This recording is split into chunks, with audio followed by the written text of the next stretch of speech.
بسم اللہ الرحمن الرحیم لعلکم تتقون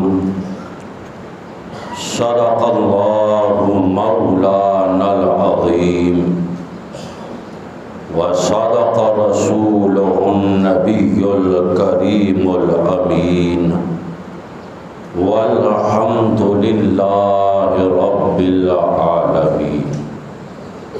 تمام حضرات محبت و ذوق و شوق کے ساتھ مل کر درود پاک پڑھیں۔ اللہم صلی علی سیدنا و مولانا محمد معدن الجود والکرم وآلہ وصحبہ وبارک وسلم۔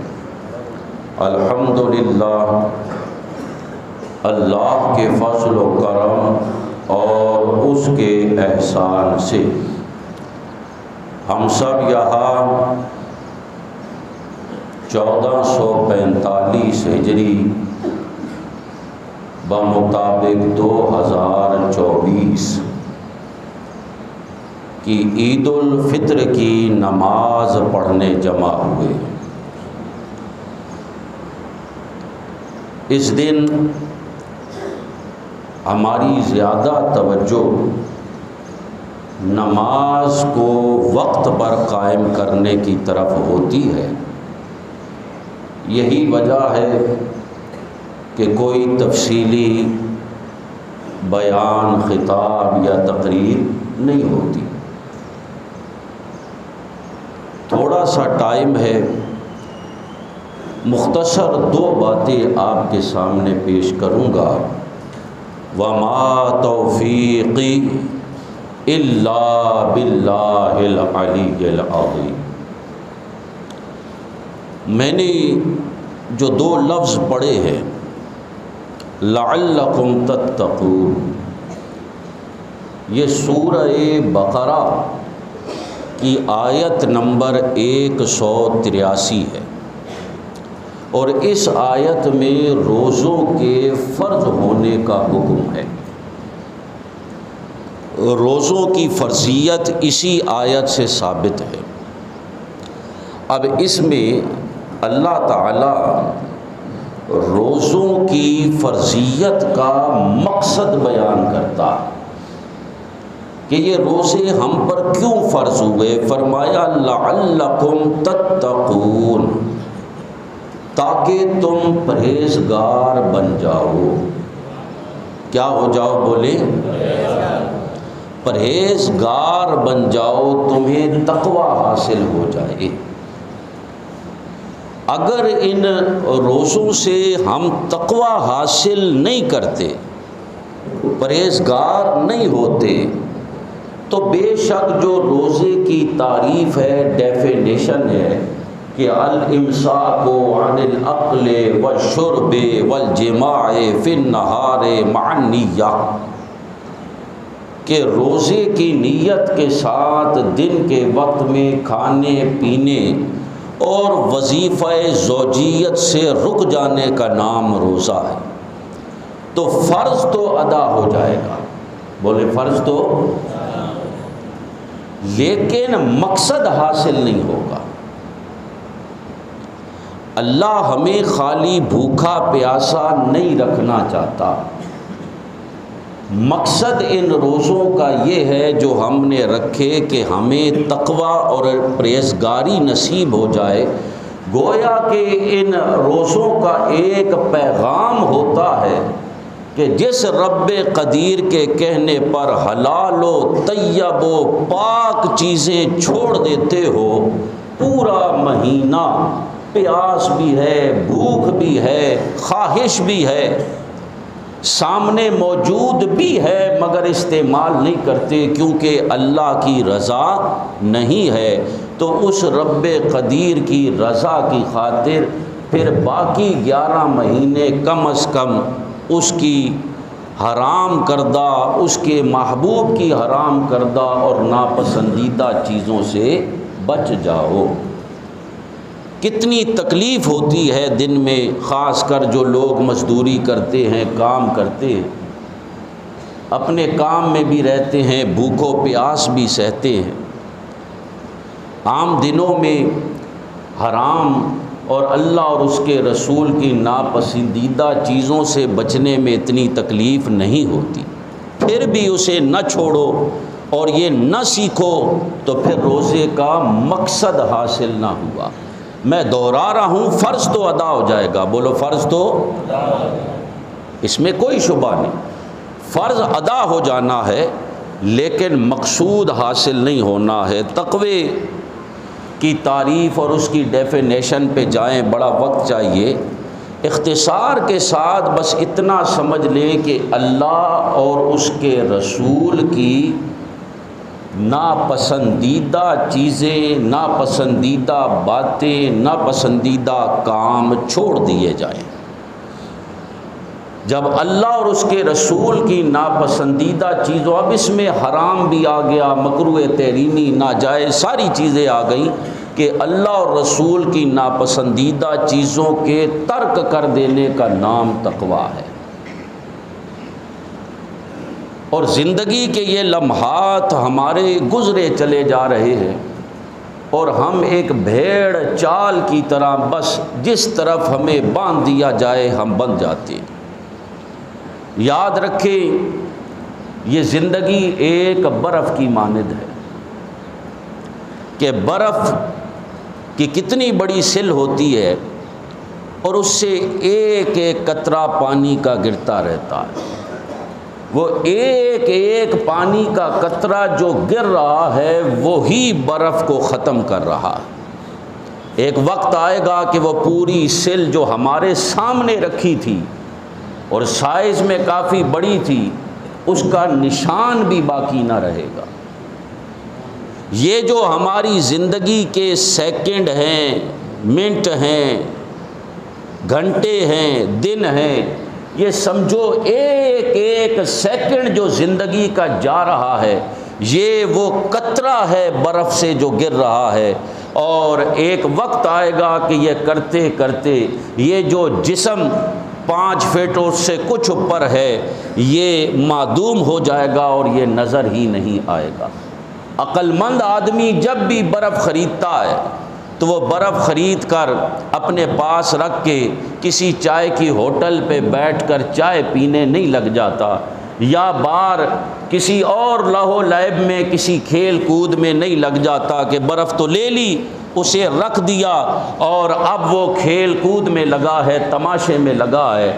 وہ دوڑتا ہے، نہ کہیں باہر کھانے میں بیٹھے گا، نہ دوست احباب کے ساتھ بیٹھے گا، نہ یہ اور کسی کھیل تماشے میں لگے گا، بلکہ وہ برف لے کر دوڑے گا کہ جلدی سے میں پہنچوں، اس کو جس طرح استعمال کرنا ہے، مثلا کولر میں ڈالنا ہے، میں اسے اس کی جگہ پر پہنچا دوں ورنہ میرا مال ضائع ہو جائے گا۔ اسی طرح یہ زندگی ہے۔ اللہ نے حکم دیا کہ دوڑ پڑو بھلائی کی طرف، اللہ نے بھی دوڑنے کا حکم دیا کہ یہ تمہیں جو زندگی کی برف دی ہے یہ سیکنڈ سیکنڈ میں پگھلتی چلی جا رہی ہے۔ یہ جو ہمارے گھنٹے، دن، منٹ یہ سوشل میڈیا کی تباہی میں گزرتے چلے جا رہے ہیں کہ ہم نے انٹرٹینمنٹ کے نام پر اس سوشل میڈیا کے اندر یہ حرام کا ایک بازار ہے،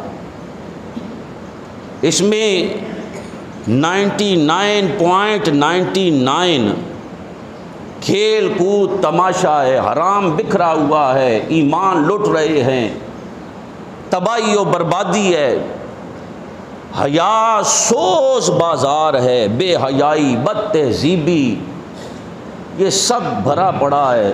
اور ہم جب سامنے رکھ کر بیٹھ جاتے ہیں تو ادھر بھول جاتے ہیں کہ کتنا وقت ہمارا گزر گیا زندگی کا، ہماری برف کی سل جانے کتنی پگھل گئی ہے اور ہمیں اس کی پرواہ نہیں ہے۔ ہر آنے والا دن ہمیں بڑا نہیں کر رہا، چھوٹا کر رہا ہے۔ ہر آنے والا دن ہمیں اندھیری قبر کے قریب کر رہا ہے۔ ہر آنے والا دن ہمیں اللہ کی بارگاہ میں کھڑے ہو کر حساب دینے سے قریب کر رہا۔ بری صحبتوں سے سرکار نے منع فرمایا۔ بری صحبت صرف یہ نہیں ہے کہ آپ کے ساتھ کوئی برا آدمی بیٹھا ہے، بلکہ سوشل میڈیا کے بازار کی بھی ایک صحبت ہے۔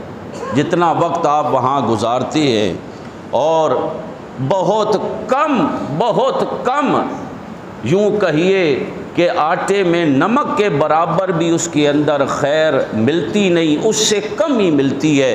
آٹے کے مقابلے میں جتنا نمک ہوتا ہے اس سے بھی کئی گنا کم اس سوشل میڈیا پر خیر پائی جاتی ہے، مگر ہم دوڑے چلے جا رہے۔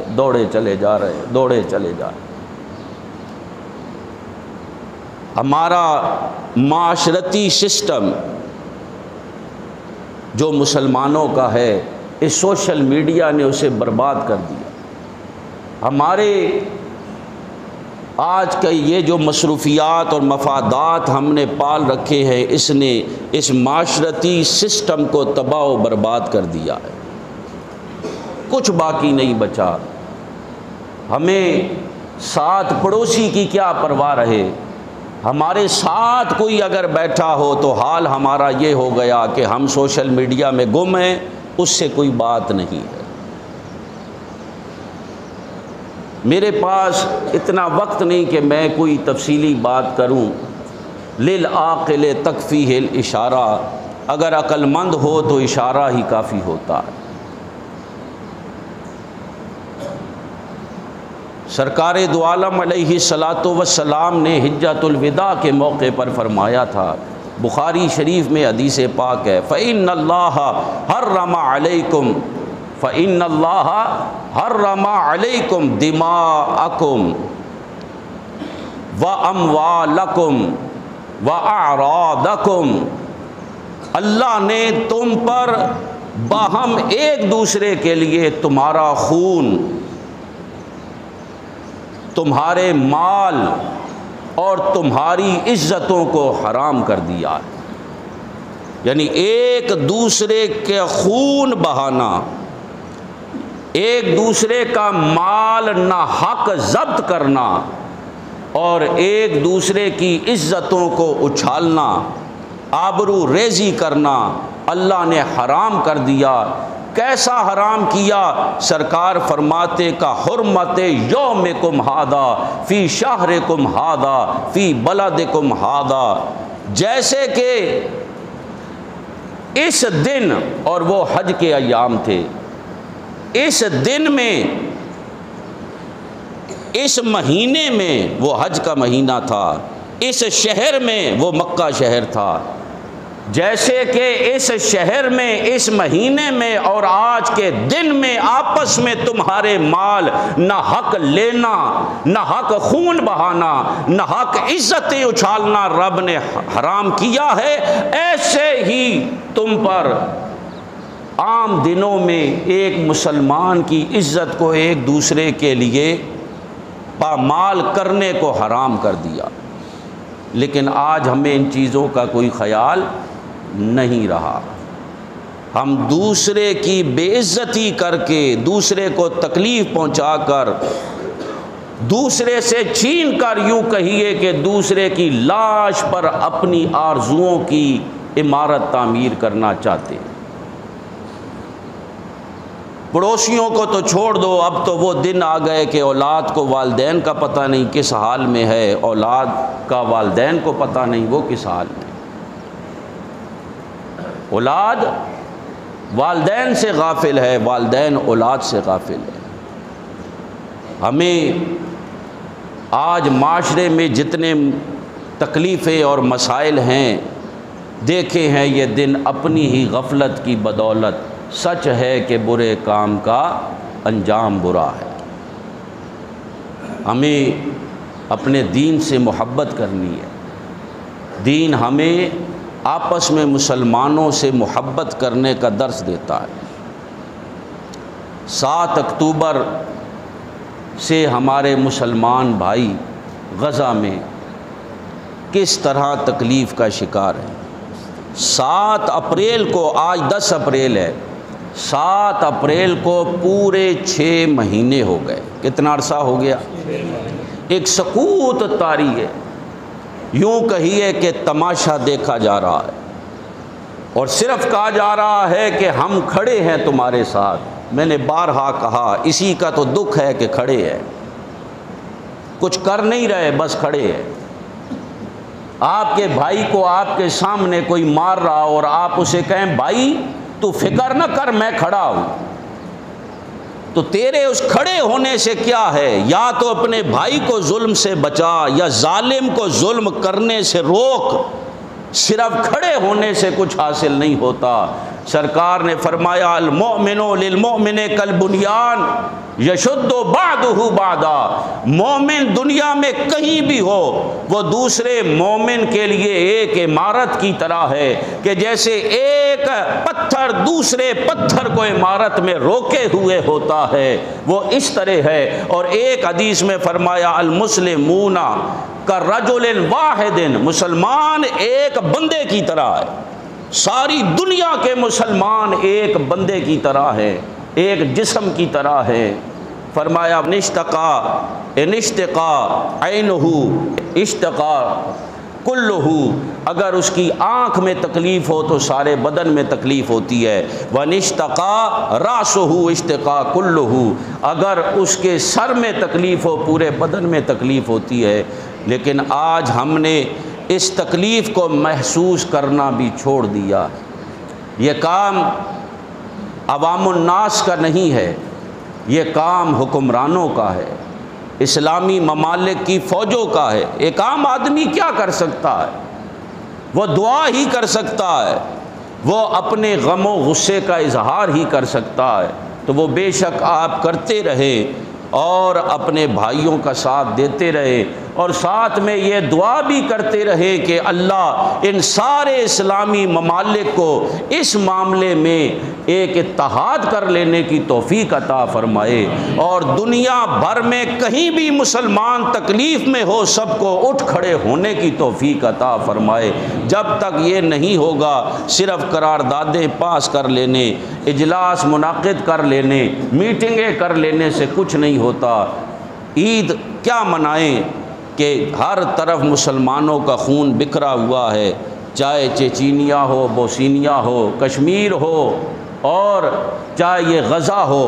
غزہ کے مظالم تو آپ کے سامنے ہیں۔ اللہ تعالیٰ دنیا بھر میں مسلمان ہمارے بھائی بہن بچے بوڑھے جوان جہاں بھی ظلم کا شکار ہیں، اللہ انہیں ظلم سے نجات عطا فرمائے۔ اللہ تعالیٰ ظالموں کو نیست و نابود فرمائے۔ تاریخ کی بدترین قوم یہودی قوم ہے، آپ تاریخ پڑھ لیں، اس نے ہمیشہ دنیا میں فساد کیا ہے، ظلم کیا ہے، بربریت کی ہے۔